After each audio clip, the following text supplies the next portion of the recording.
কে খাবে ওটা? আমি খাচ্ছি, আমার নিয়ে সবাই পাগল হয়ে গেছে। খেলতে হবে।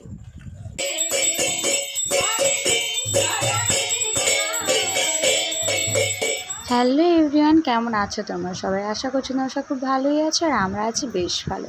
তো সকালবেলা উঠে এখন সমস্ত কাজ সেরে এখন স্নান সেরে নিয়েছি। তো আজকে ব্লগটা সকাল থেকেই শুরু করলাম, কারণ আজ হচ্ছে একাদশী। তো বাড়িতে সবাই আর কি একাদশী করেছে, পুরো ফুল ফ্যামিলি। তো এখন আমি আর কি স্নান সেরে এখন আমার সোনামা আর কি ঘুমাচ্ছে, আর এই সময় আর কি যাবো এখন মন্দিরেতে। এখন তো স্নান সেরে এখন সিঁদুরটা পরে নিলাম। তো চলো আবার তো এখন মন্দিরে যাবো, আর আজকে যেহেতু নির্জলা একাদশী, ওই জন্য ভাবলাম আজকে গোপালটাকে স্নান করাবো। ওই জন্য আগের দিন বাপাই থেকে চলে এসেছি, আর গোপালের জন্য আর কি অনেক কয়েকটা জামাও নিয়ে এসেছি। আর এসেছি ছাদেতে জামা কাপড় মেলে দেওয়ার জন্য। মেলে দিয়ে গাছে দেখছি বেশ জুঁই ফুল ফুটেছে, এটা আমার খুব শখের গাছ। আর চারিদিকে জারবেলা আছে, গোলাপ রয়েছে, তোমাদের দাদাভাই নিয়ে এসেছে। আর এই যে জুঁই ফুলটা আমার অনেক দিনের ইচ্ছা যে আমার গাছে অনেক জুঁই ফুল ফুটবে, সেই জুঁই ফুলের মালা নিয়ে মানে ফুল তুলে আমি গোপীনাথের জন্য মালা গাঁথবো। তো সেই স্বপ্নটাও আমার পূরণ হয়েছে। একটা গাছে প্রচুর জুঁই ফুল ফুটেছিল, আর সমস্ত জুঁই ফুলগুলো আমি তুলে একত্র করে একটা মালাও আমি গেঁথে নিয়েছিলাম। তো সেই মালাটা আর কি গোপীনাথকে পরাবো। আপাতত এখন মন্দিরে যাওয়ার জন্য সমস্ত প্রসাদগুলো আমি আর কি কেটে নিচ্ছি, নিয়ে তারপর আর কি মন্দিরে যাব। তো মন্দিরে গিয়ে আর কি স্নান করাবো, করিয়ে তারপর আর কি মালাটা পরাবো। তো তোমাদের সবটাই তোমাদেরকে দেখাবো। তো চলো, এখন তো আমার ফল কাটা হয়ে গিয়েছে, আর এদিকে আমি এখন চলে এসেছি মন্দিরে। প্রসাদগুলো একটা ডালাতে আর কি সাজিয়ে গুছিয়ে রেখে দিচ্ছি। আর এই যে পোশাকগুলো দেখছো, এই একটা আর একটা রয়েছে কচি কলা পাতা রঙের, আর এই দুটো হচ্ছে নাইট ড্রেস আর কি দুজনের জন্য নিয়েছি। দুটো মানে একটা ঘাগরা নিয়েছি, একটা জামা নিয়েছি, আর একটা ছোটো নাইট ড্রেস নিয়েছি, বড়টার জন্য ছোটোটার জন্য, দুজনের জন্য। মোট 6টা ড্রেস। আর রয়েছে দুটো বাঁশির একটা গল্প রয়েছে। বাঁশিটা হচ্ছে যতবারে আমি আর কি মন্দিরেতে আসি, বাঁশিটা দেখছি নিচেই পড়ে রয়েছে। আমার যেটা ধারণা, কে কেমনভাবে নেবে আমি জানি না। তো বাঁশিটা যতবারই মন্দিরে আসি দেখেছি ওর নিচে পড়ে রয়েছে, ওর কোলের কাছে পড়ে থাকে। তো বাঁশিটা আমি তুলে দেখলাম যে বাঁশির দেখি না দুটোই বাঁশি জং ধরে গেছে। তো আমার মনে হলো যে বাঁশি দুটো জং ধরে গেছে বলে রয়েছে ফেলে দেয় গোপাল, নিতে চাইছে না, নতুন দরকার। তো সেই উদ্দেশ্য করেই আর কি আমি দুটো বাঁশি ওদের জন্য কিনে নিয়ে এসেছি।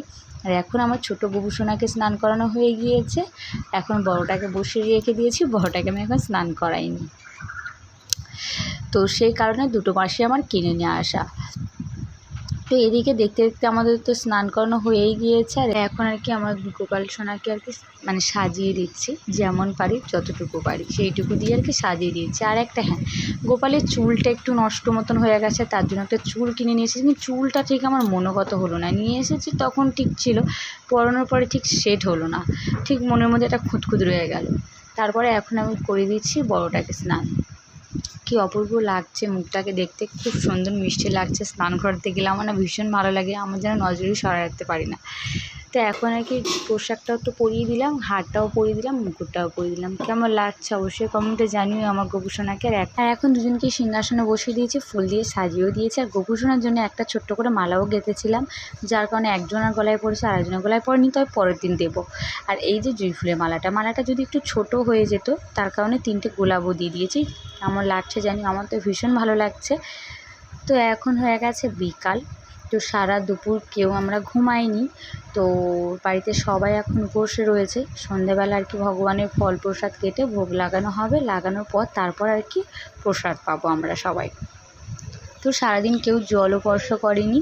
তো এদিকে মা আর আমি মিলে ফলগুলো কেটে এরকম চাপা দিয়ে রেখে দিয়েছি, সন্ধ্যের পরে আর কি দেবো। এদিকে তো সন্ধ্যে হয়ে গেছে, এখন আর কি সন্ধ্যায় আরতি হচ্ছে। আরতির পরে এদিকে মা আর কি করতাল বাজছে, আর এদিকে প্রসাদটা বসানো রয়েছে। এবার আর কি ভোগটা লাগানো হবে। ভোগ লাগানোর পর তারপর আর কি আমরা সবাই প্রসাদ পাবো।